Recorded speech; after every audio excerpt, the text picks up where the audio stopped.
काम ना करना, मेहनत ना करना, अच्छी सोच ना रखना, अच्छी नीति ना बनाना, अच्छे रास्ते पर ना चलना। आदमी 500 रुपए कमाता है और 250 रुपए की शराब पी लेता है और बाद में रोता है, भगवान तुमने हमें गरीब बनाया। तो ईश्वर को कोसने से क्या होगा?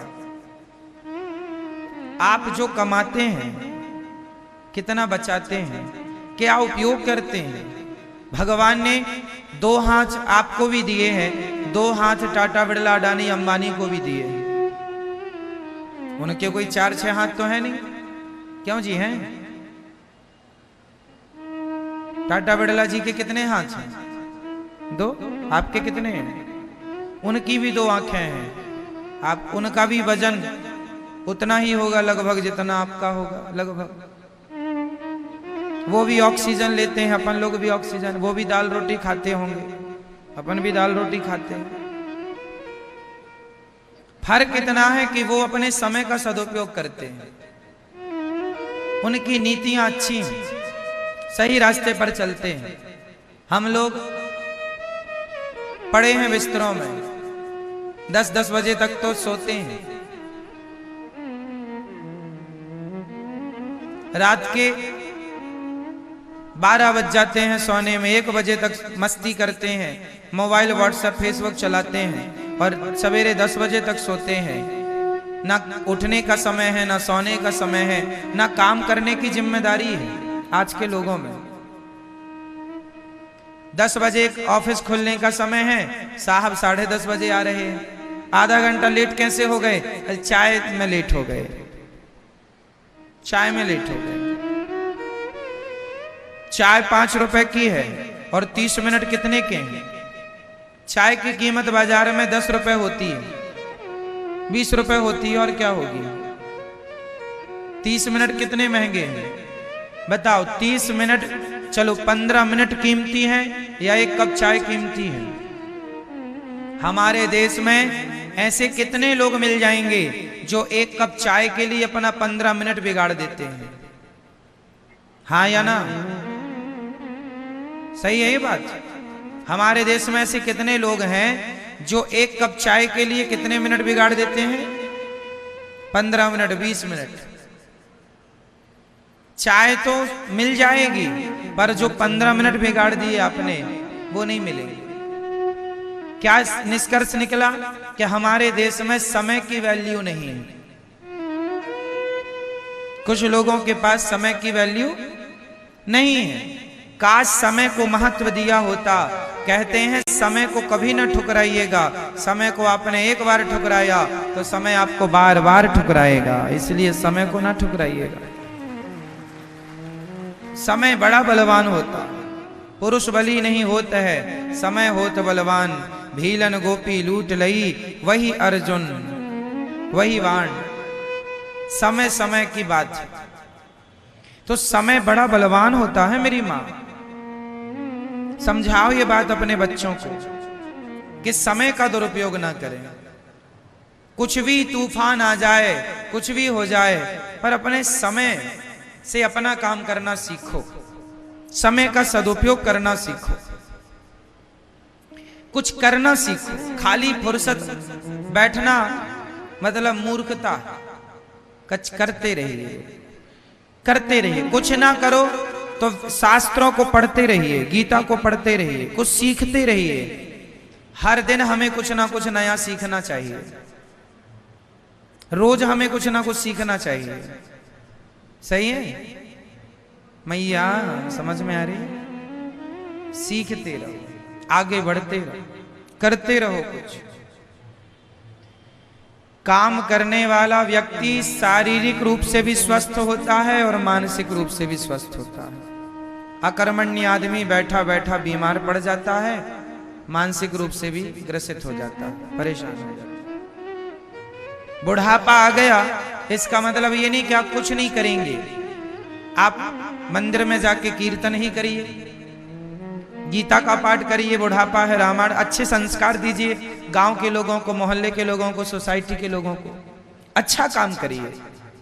बुढ़ापा आ गया है, रिटायरमेंट हो गया है, कुछ नहीं कर सकते, तो आप जो बच्चे हैं जो गलत रास्ते पर जा रहे हैं, सब बच्चों को आप अच्छे रास्ते पर ले जाइए, क्योंकि आप बूढ़े हैं, आपको जीवन जीने का अनुभव ज्यादा है। अपने अनुभव शेयर करने लग जाइए। कुछ दीजिए देश को, समाज को, कुछ कीजिए। कुछ ना करने की अपेक्षा कुछ करना श्रेष्ठ है। अरे कीर्तन ही करो सीताराम सीताराम, कुछ ना करो तो कथा ही सुनो, मंदिर में जाके झाड़ू ही लगा दो भगवान के दरवाजे में। कुछ ना करने की अपेक्षा कुछ करना श्रेष्ठ। सही है, करना सीखिए। बस भगवान यही कहते हैं कि जो मेरी शरण में आया है, जो मेरा बन के आया है, मैं उसके लिए सब कुछ करूंगा। भगवान होते तो लोग गरीब क्यों होते, ये कोई सवाल नहीं है। अकर्मण्यता से लोग गरीब हैं। अब दूसरी बात कि आज सब कुछ होने पर भी लोग परेशान क्यों हैं? क्योंकि सबसे बड़ी गलती ये है, जब भगवान ने गोवर्धन उठाया, बहुत ध्यान से समझिएगा, हम लोग सबसे बड़ी गलती क्या करते हैं जीवन में, वो समझिएगा। गिरिराज जी एक उंगली से किसने उठाया? भगवान श्री कृष्ण ने। अब जो ग्वाल वाल थे, सखा थे, मित्र थे, उन्होंने, किसी ने अपना कंधा लगा लिया, किसी ने एक लाठी ली और लाठी लगा ली, किसी ने दोनों हाथ पहाड़ पर लगा दिए। और थोड़ी देर बाद ग्वाल वालों ने भगवान श्री कृष्ण से कहा, कन्हैया तुम कुछ खा लो। भगवान बोले मैं खाऊंगा तो पहाड़ नीचे नहीं आ जाएगा। तो ग्वाल वालों ने कहा, कन्हैया क्या पहाड़ तुमने उठा रखा है? अरे हम लोगों ने इतनी लाठियां लगाई हैं, हम लोगों ने हाथ लगाए, कंधे लगाए, तो पहाड़ तुमने थोड़ी उठाया, हम सबने उठाया, हमारा भी योगदान है। भगवान बोले अच्छा ठीक है, तो तुम लोग संभालो, फिर मैं नीचे करता हूं हाथ। हाँ हाँ तुम नाश्ता करो। भगवान ने थोड़ी सी उंगली नीचे की तो जितनी लाठियां लगी थी सब चढ़ चढ़ करके टूट गई। पहाड़ नीचे आ, सब भैया बचाइयो लाला, कन्हैया बचा बचा। भगवान ने उंगली ऊपर। अब ब्रजवासियों ने सबने अपने कंधे, डंडे, हाथ नीचे कर लिए। समझ में अब आया कि पहाड़ हमारे बल से नहीं, ये तो गोविंद के बल से खड़ा हुआ है। ये छोटी सी कथा क्या मैसेज दे के जा रही है? मैसेज यह है कि सबका भार किसके हाथ में है? भगवान के हाथ में है। आप लोगों ने जो कंधे लगा रखे हैं, मैं कर रही हूं, मैं कर रहा हूं। आपने जो लाठियां लगा रखी हैं, मैंने ये किया, मैंने वो किया। आपने जो हाथ लगा रखा है, मैं ना होता तो ऐसा ना होता, मैं ना होता तो मर जाता, ये गलतफहमी निकाल दो। किसी के कुछ करने से कुछ नहीं होता। हुई है सोई जो राम रची राखा। हम और आप कुछ नहीं कर सकते। हम आप कुछ करने वाले ही नहीं हैं। सब कुछ करने वाले कौन हैं? भगवान।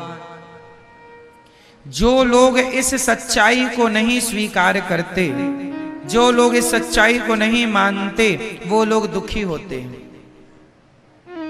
जो हो रहा है वह भगवान की इच्छा से हो रहा है। जो हुआ था वह भी भगवान की इच्छा से हुआ था। जो होगा वह भी भगवान की इच्छा से होगा। अच्छा, आप क्या कर सकते हैं बताइए? आप में से ऐसे कितने लोग हैं? हम सबसे सवाल कर रहे हैं, बताइए आपके पास कितना पावर है? आप क्या कर सकते हैं? क्या आप दिन को रात बना सकते हैं? क्या आप नदी को समुद्र बना सकते हैं? क्या आप बूढ़े को जवान बना सकते हैं? क्या जवान को बूढ़ा बना सकते हैं? क्या आप चाह कर भी अपनी कमर का दर्द मिटा सकते हैं? दवाई ही तो खा सकते हैं, अच्छा इलाज ही तो करा सकते हैं। वो इलाज के बाद भी दर्द जाएगा या नहीं, ये आपके हाथ में। आपके हाथ में होता तो दर्द ही ना होता। किसान खेत में बीज ही तो बो सकता है, कितने कुंटल फसल आएगी किसके हाथ में है? क्या है आपकी बेटी का विवाह कब होगा, ये आपके हाथ में है। आपकी बहू के बेटा ही होगा या बेटी ही होगी, ये आपके हाथ में है। बोलो मेरी माँ, फिर क्या आपके हाथ में? आपको कितना लाभ होगा, कितनी हानि होगी, ये आपके हाथ में है। इसलिए बिंदास आनंद पूर्वक जिंदगी जीना सीखो। टेंशन लेके मरो मत, घबराओ मत। जो कष्ट आए, संकट आए, फेस करते चलो। उस सिचुएशन को हैंडल करते चलो। घबराओ मत, डरो मत, क्योंकि जो हो रहा है कहीं ना कहीं भगवत इच्छा है। इसलिए हर हाल में प्रसन्न रहना सीखिए। आपके हाथ में, हमारे हाथ में कुछ नहीं है। इसलिए जब कुछ है ही नहीं तो हम किसी बात की टेंशन लें क्यों? बेटी का विवाह कब होगा? जब समय। आप कर्म, इसका अर्थ ये नहीं है कि आप कर्म ना करें, कर्म करते रहिए, प्रयास करते रहिए। बेटी का विवाह जब होगा हो जाएगा। आप अच्छा लड़का ढूंढते रहिए, टेंशन नहीं लेना। अरे महाराज जी लड़का ही नहीं मिल रहा है, घबरा रहे हैं, ब्लड प्रेशर हाई हो रहा, ये कोई बात नहीं। शांति से ये मान के चलिए करता धरता भगवान है, जो करेंगे बिहारी जी अच्छा करेंगे। उनकी इच्छा में अपनी इच्छा मिला देनी चाहिए। कोई एक थप्पड़ भी हमारे गाल पे मारे तो ये मान लेना चाहिए कि ये भी भगवत इच्छा ही। क्या करोगे? भगवान की मर्जी के बिना कुछ नहीं होता। पत्ता भी हिल रहा है तो भगवान की इच्छा से हिल रहा है, ये समझिएगा।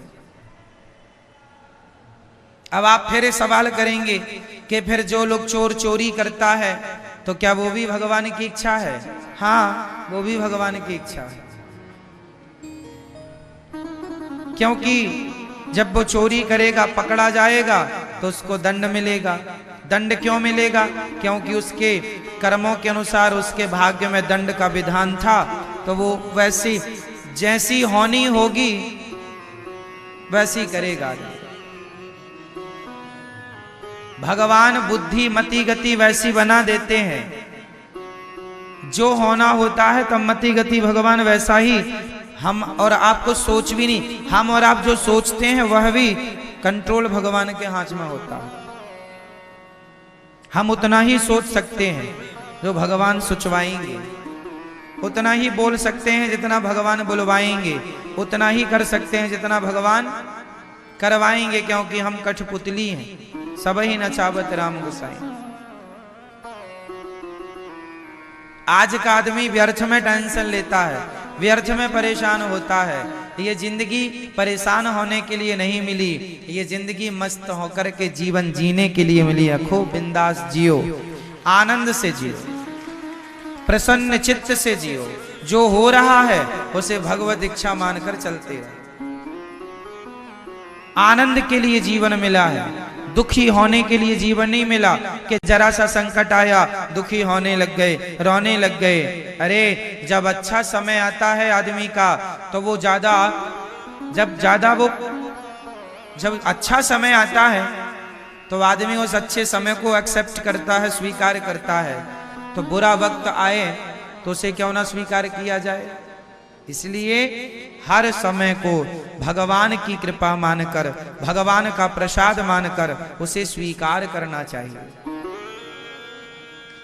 तो अब बताओ, आप और हम लोग क्या करते हैं? आप कितने लोगों का पेट भरते हैं बताओ? मैया कितने लोगों का पेट भरते हैं आप लोग? 2 लोगों का, 4 लोगों का, 10 लोगों का? बताओ मैया, ओ मेरी माँ, आप कितने लोगों का पेट भरती हो मैया? आपसे पूछ रहे हैं जो थोड़ी देर पहले आपने जम्हाई ली है। बताओ हैं? कितने लोगों का पेट भरते हैं आप?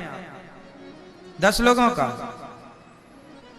आप बताओ कितने लोगों का पालन करते हो आप लोग? दादाजी आप कितने लोगों का पालन करते हो? हम और आप कितने लोगों का पालन करते हैं? मैया बोलो मेरी माँ। किसी का भी नहीं। सबके पालनहार कौन है? भगवान। इससे क्या सिद्ध हुआ? हम जन्म क्यों लिए हैं? हम भगवान को प्राप्त करने के लिए, अच्छे काम करने के लिए, अच्छे विचारों को प्रकट करने के लिए, अच्छे रास्ते पर चलने के लिए हमारा जन्म हुआ है। पर हम लोग बुरे रास्ते पर चलते हैं, बुरे काम करते हैं। अच्छे काम करो, अच्छे रास्ते पर चलो और आनंद से जीवन जीते रहो, जीते रहो, जीते रहो, जीते रहो। ये ना सोचा जाए कि हम तुम्हें पाल रहे हैं, हम तुम्हें खिला रहे हैं। कोई किसी को नहीं खिलाता। हर व्यक्ति अपने भाग्य का दाना पीना, खाना पीना खाता। एक राजा था। एक राजा ने एक मक्के का दाना लिया, मक्के का एक दाना लिया और दाना लेकर के अपने गुरुजी से बोला। राजा सिंहासन पर बैठ के भरी सभा में राजा ने कहा, गुरुजी बताइए, ये जो मक्के का दाना है, यह दाना आप तो सब कुछ जानते हैं, बताइए यह दाना, इस दाने में किसका नाम लिखा है? क्योंकि आप कहते रहते हो दाने दाने में लिखा है खाने वाले का नाम। तो राजा ने कहा, गुरुजी आप सब जानते हैं, तो बताओ कि इस दाने में किसका नाम लिखा है? गुरुजी बड़े ज्ञानी थे, सामान्य नहीं थे, त्रिकालज्ञ थे, बड़े उद्घट विद्वान थे, सब कुछ जानते थे। उन्होंने कहा, राजन, इस दाने में वो कबूतर बैठा है, उस कबूतर का नाम लिखा है। राजा बड़ी जोर से हंसा। गुरुजी आज आपकी बात झूठी हो जाएगी, कबूतर खा ही नहीं सकता इसे, क्योंकि ये मेरे हाथ में है, मैं खाऊंगा और मैं खाऊंगा तो आपकी बात झूठी हो जाएगी। राजा बोले, आपकी बात झूठी हो जाएगी आज। गुरुजी ने कहा, बेटा दाने दाने में लिखा है खाने वाले का नाम, यदि इस दाने में उस कबूतर का नाम लिखा है तो वो कबूतर ही खाएगा। राजा जोर से हंसा और हंसते हंसते उसने दाना अपने मुंह में डाल दिया। जब मुंह में डाला तो वो हंसने के कारण वो दाना जाकर के उसके यहां गले में फंस गया। फंस जाता ना कई बार भोजन हम लोगों के यहां, फिर कई बार फिर जल्दी से पानी पीना पड़ता है खाने के तुरंत बाद, तब को लगता है कि हाँ अंदर गया, नहीं गले में रह जाता है। तो राजा हंसने के कारण वो दाना खा लिया और गले में फंस गया। अब फंस गया, वो चिल्लाने लगा, ये वो चिल्लाने लगा। तब क्या हुआ, अचानक उसे छींक आई, और जब छींक आई तो दाना नाक से बाहर आया, और बाहर आया तो छींक के कारण प्रेशर से दूर गिरा। दूर गिरा तो पक्षी तुरंत उड़ करके आया, दाना मुंह में दबा के भाग गया। गुरुजी ने कहा, दूसरे के भाग्य का खा भी लोगे तो वो तुम्हें पचेगा ही नहीं, इसलिए दूसरे के हिस्से का नहीं खाना चाहिए। जो थाली दूसरे के लिए परोस दी गई है वो थाली आपको नहीं, अर्थात वो भोजन आपको नहीं करना चाहिए। जो अन्न किसी के लिए निकाल दिया है वो उस तक पहुंचाओ, वो ना मिले तो गाय को खिला दो, कुत्ते को खिला दो, उसके हक का ना खाओ। जैसे आपके दरवाजे में कोई भिखारी आया, आपने कहा रुको हम आपके लिए कुछ लाते हैं, आप अंदर लेने गए मुट्ठी भर चावल, कटोरी भर चावल, तब तक वो भिखारी चला गया। अब वो कटोरी भर चावल आपने उसके लिए निकाला है और वो चला गया। अब उस चावल का क्या करेंगे? उस चावल को अब घर में अंदर ले जाके वहां मत डाल दो जहां से लाए हो। अब वो किसी के हक का निकल गया, वो किसी के नाम से निकल गया। अब क्या करना चाहिए? अब उस चावल को वो चला गया जिसको देना था, तो या फिर किसी दूसरे को दो, कोई दूसरा भिखारी आ जाए तो उसे दे दो, या गाय को दे दो, या कुत्ते को दे दो, या पक्षियों को दे दो, पर उसे आप ना ग्रहण करो। पैसे भी किसी के नाम के निकल गए तो आप उसे दीजिए, अब उससे अपना काम ना करिएगा, क्योंकि हम सब लोग अपने हक का खाएं, किसी और के हक का ना खाएं। इसलिए कहा करता हूं कि हम और आप पालनहार नहीं हैं, हम और आप किसी का पेट भरने वाले नहीं हैं, सबके पालनहार भगवान हैं। कितना हमारे पास जो धन है उसमें भी कितनों का नाम लिखा है, ये ईश्वर ने पहले से तय कर रखा है। इसलिए ये दास अनिरुद्ध, ये गौरी गोपाल जी की रसोई में उतने ही लोग आकर प्रसाद पाते हैं जिन जिन के नाम का यहाँ दाना पानी है। तो ये आपके भाग्य का ही आप लोग खा रहे हैं, ये आप ही खा रहे हैं आपके भाग्य का। इसलिए कोई किसी को नहीं खिलाता, कोई किसी को नहीं देता, भगवान ही सबको देने वाले हैं। इसलिए दाता एक ही है, दाता एक राम, भिखारी सारी दुनिया, और राम एक देवता, पुजारी सारी। तो मैया पालनहार कौन है? करने कराने वाला कौन है? हम कौन हैं? हम कौन हैं? कुछ भी नहीं। हम कौन हैं? हम शून्य हैं। और राम जी भगवान जी कौन है?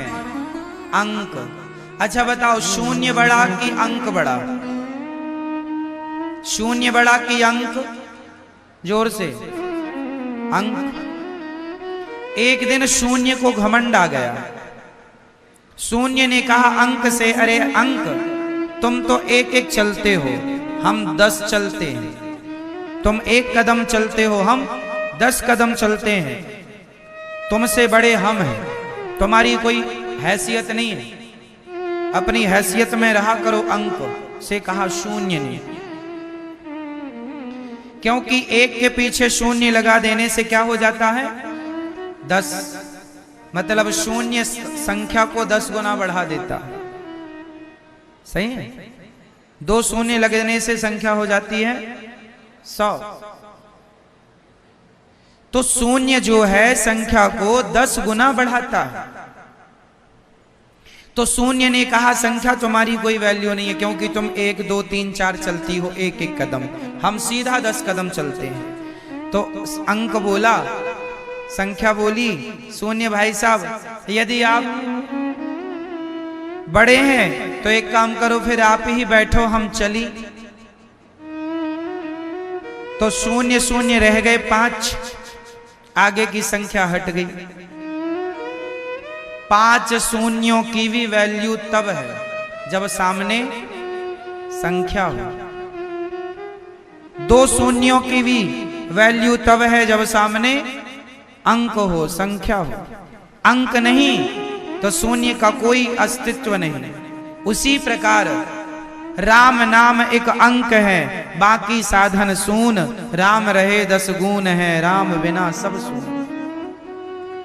भगवान अंक है, हम सब शून्य हैं। यदि शून्य अंक से जुड़ा रहेगा तो शून्य की भी जय जयकार होती रहेगी। यदि शून्य संख्या से हट गया तो शून्य की कोई हैसियत नहीं। तो हम सब शून्य हैं और भगवान अंक है, इसलिए अपने आप को शून्य मानकर भगवान के चरणों से जोड़े रखो तो कुछ बना रहेगा अस्तित्व। और भगवान से छूट गए तो शून्य की क्या हैसियत। शून्य अंक से जुड़कर 10 गुना बढ़ता है, भक्त भगवान से जुड़ करके उसका भी वैभव यश कीर्ति परिवार 10 गुना बढ़ता है। इसलिए जोड़ के रखिएगा, ये घमंड ना पालिए कभी कि हम कर रहे हैं। सदा ये भाव बना के रखिए कि सब कुछ भगवान कर रहे हैं, हमारी मर्जी से कुछ नहीं हो रहा है, सब किसकी मर्जी से है ना मेरी माँ। ये उंगली उठाओ अपनी जरा सभी लोग, एक हाथ की एक उंगली। पीछे वाली मेरी माँ, ओ मैया उठा लो हाथ, एक उंगली अपनी और हिला लो ऐसे ऐसे, उंगली हिलाओ। चलो बस करो। अब ये बताओ कि ये जो उंगली आपने हिलाई ये किसके बल से हिलाई, किसका बल था ये आपका? भगवान जी का। हाँ, ये बल भी हमारा बल नहीं है मेरी माँ। हम लोगों में इतना भी बल नहीं है कि हम अपने शरीर के एक अंग को हिला सकें। जब कोई बीमार पड़ जाता है, जिसको पैरालाइसिस हो जाता है, लकवा मार जाता है, उसका शरीर हिलता डुलता नहीं है। कितने लोग ऐसे हैं जिनके हाथ नहीं काम करते, पांव नहीं काम करते, आंख नहीं काम करती। क्यों? जब तक भगवान चाहेंगे तब तक वाणी काम करेगी, जब तक भगवान चाहेंगे आंख काम करेगी, भगवान चाहेंगे तो कान काम करेंगे, भगवान चाहेंगे तो हाथ काम करेंगे, भगवान चाहेंगे तो पांव काम करेगा, भगवान नहीं चाहेंगे ना तो शरीर होगा, रखे रहो अपना शरीर, कोई पार्ट्स काम ही नहीं करेंगे। जिसे कहते हैं पैरालाइसिस हो गया, लकवा मार गया, आधा शरीर काम नहीं करता। क्यों नहीं करता? जब तक भगवान की इच्छा है काम करता है, इच्छा नहीं है काम नहीं करता। ये शरीर भी तुम्हारे हमारे हिसाब से नहीं चलता, ये शरीर भी भगवान की मर्जी से चलता। हमारे आपके हाथ में कुछ भी नहीं है मेरी माँ, कुछ भी नहीं। इसलिए व्यर्थ का घमंड ना किया जाए किसी चीज का, व्यर्थ का अभिमान ना पाला जाए किसी चीज का।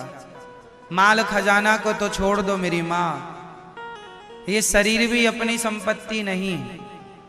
हम आप सब मरेंगे ना तो ये शरीर भी छोड़ के जाना पड़ेगा।